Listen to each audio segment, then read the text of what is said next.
U našoj ljudskoj prirodi je potreba za utočištem, za zatvorenim prostorom u kojemu se možemo osjećati ugodno, opušteno i sigurno od svijeta koji nas okružuje. Još od ranog prapovijesnog doba čovjek je takva utočišta nalazio u špiljama, organičkim prostorima unutar stijena, a kasnije je pronašao način da kopira ideju špilje kao zatvorenog prostora, te su tako nastale prve nastambe i kuće. Praktički svi mi živimo u kućama ili stanovima. U njima nalazimo prostor za odmor, odmak od vanjskog svijeta, zaštitu od vremenskih nepogoda, od vrućine ili hladnoće, te za mnoge druge pogodnosti koje želimo. Drugim riječima, za čovjeka je od životne važnosti imati neku vrstu utočišta u obliku zatvorenog prostora. Međutim, mi znamo da postoje i druge vrste zatvorenih prostora koji su sastavni dio naše okoline, a razlikuju se od prostora za život po svojoj namjeni. Tako poznajemo kafiće i restorane, trgovine, trgovačke centre, crkve i hramove, sportske dvorane, škole i fakultete,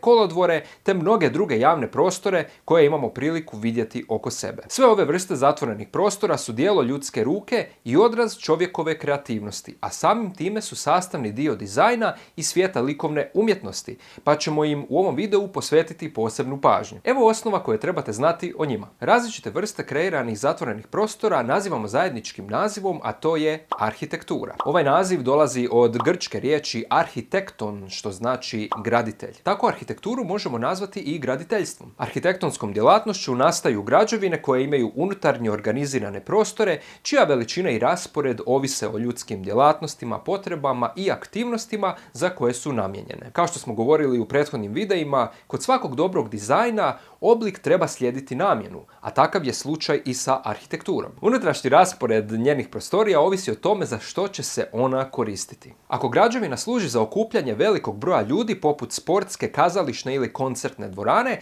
onda će unutrašnji prostori morati biti veliki i široki, sa što manje poprečnih zidova koji bi stvarali prepreke. S druge strane, ako građevina služi kao obiteljski prostor za život, onda će se sastojati od manjih prostorija odvojenih zidovima kako bi se onima koji koriste taj prostor dalo dovoljno privatnosti. Međutim, neovisno o namjeni prostora, dobar dizajn uvijek zahtjeva kvalitetan raspored, prohodnost i povezanost prostorija. Dva osnovna elementa važna u arhitekturi su volumen i prostor. U ovom slučaju volumen je arhitektonsko tijelo ili ljuska koja zatvara unutarnji prostor. Taj volumen, tijelo, ljuska ili fasada također ima svoje stilske, dizajnerske i estetske vrijednosti koje se razlikuju kroz različita povijesna razdoblja. Element prostora u arhitekturi dijelimo na dva dijela. Prostor unutar volumena nazivamo interijer, a izvan volumena eksterijer. Arhitektonska izvedba je ovisna o materijalima. Dok se neke materijale u gradnji koristi već tisućama godina, praktički od nastanka prvih nastambi,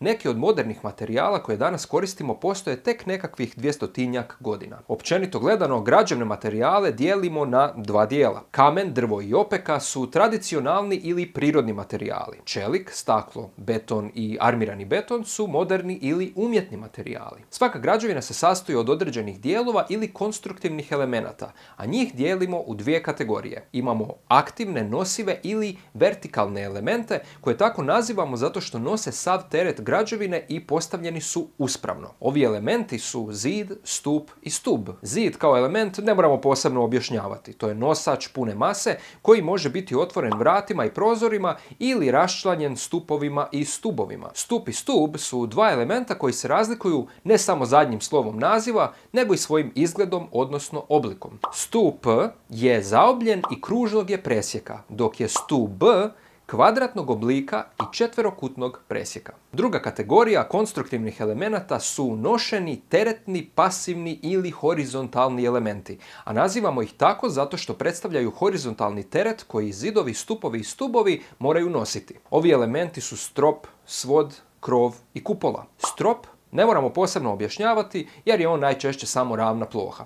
Suprotno tome, svod je zakrivljena ploha, a čak postoji i nekoliko vrsta svodova. Najstariji oblik je takozvani bačvasti svod, koji tako nazivamo zato jer je zaobljen poput prepolovljene bačve. On prenosi teret na bočne nosače, najčešće zidove. Sljedeći je križni svod koji nastaje križanjem dva bačvasta svoda, a teret se raspoređuje na 4 nosača poput stupova ili stubova. Treća vrsta je križno-rebrasti svod. Ovo je zapravo isto što i križni svod, ali je pojačan označen rebrima koja možemo vidjeti po sredini. Element krova isto ne moramo posebno objašnjavati jer se radi o ravnim plohama koje su često nakošene kako se voda od oborina poput kiše i snijega ne bi zadržavala na njemu i prokišnjavala u kuću. Kupola je element koji često ima oblik polukugle, ali se može sastojati i od zaobljenih ploha povezanih kamenim rebrima koja su s gornje strane učvršćena nečim što zovemo lanternom. Da, svi ti divni nazivi koje je jednostavno za zapamtiti. Lanterna je nešto poput maloga tornja na vrhu kupole. S obzirom da su građevine normalno uvijek većih dimenzija od čovjeka,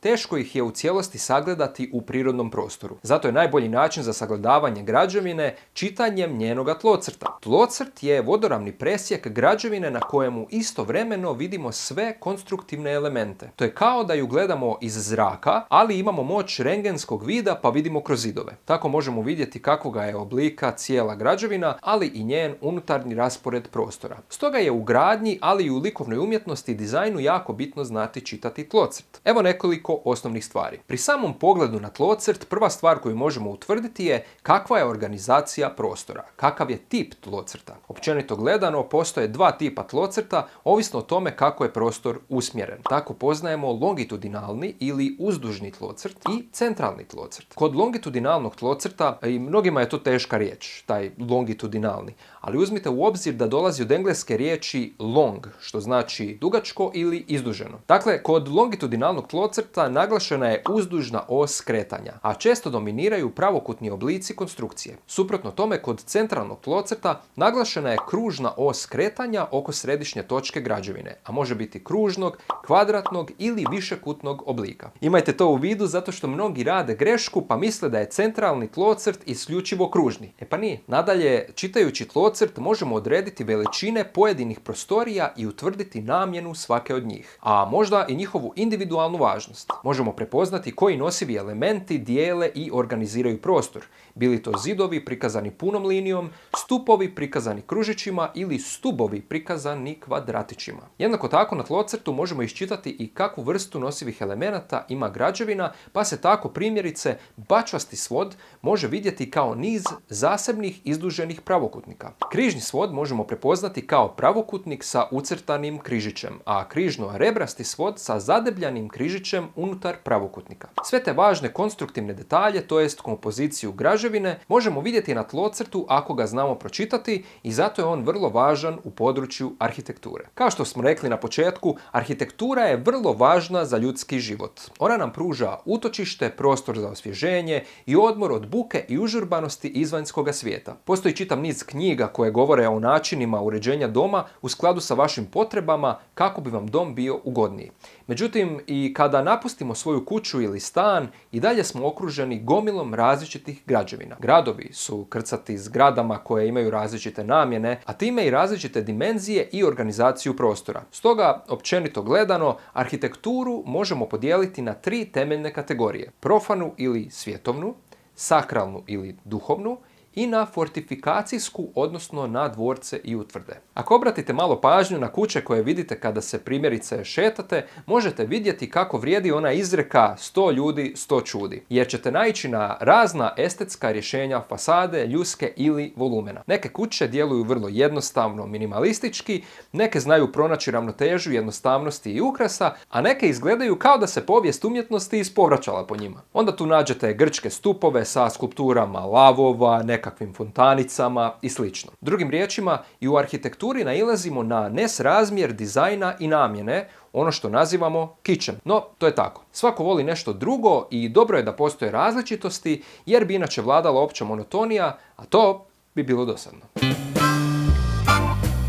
Ponovimo sada ključne pojmove iz naše teme o arhitekturi.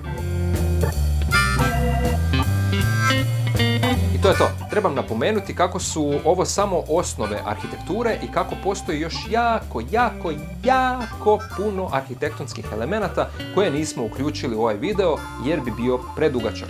Ili da kažem prelongitudinalan? Ne? Ok. dobit će prilike u drugim videima. Na kraju krajeva čekaju nas teme iz arhitekture svakog povijesno-umjetničkog razdoblja, tako da ćemo to ostaviti za kasnije. Nadam se da vam je ovaj video pomogao i da vam je bio barem malo zabavan. Ukoliko vam se sviđa ovo što radimo, podržite nas besplatnom pretplatom na kanal i pratite nas i dalje jer vam pripremamo još puno toga. Isto tako, ukoliko nešto crtate, slikate, modelirate, fotkate i želite to podijeliti s nama i sa onima koji nas gledaju, pošaljite nam fotke svojih radova na mail adresu koju vidite ovdje. Toliko od mene za sada i do sljedećega videa. Vidimo se. Arhitektonskom djelatnošću nastaje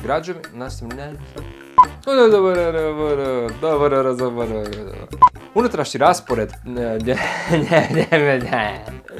Tako poznajemo longitudinalni ili uzdužni tlocrt. Uzdužni. Meko ž. Imajte to u vidu zato što križni svod možemo prepoznati kao pravokutnik sa ucrtanim križićem, a križno rebrašti a neke izgledaju kao da se povijest umjetnosti ispovraćala po njima. Kad je? Zato se smiješ ono. Pa kad je, pa da. Da. A vi, jeste vi kad sagradili kuću nekakvu, da. Šta sa vama? Šta vi radite? Kako je vaša kuća? Da. Jeste vi kad najeli Živite li u kući? Živite li uopće? Imate li nekakvu šupu?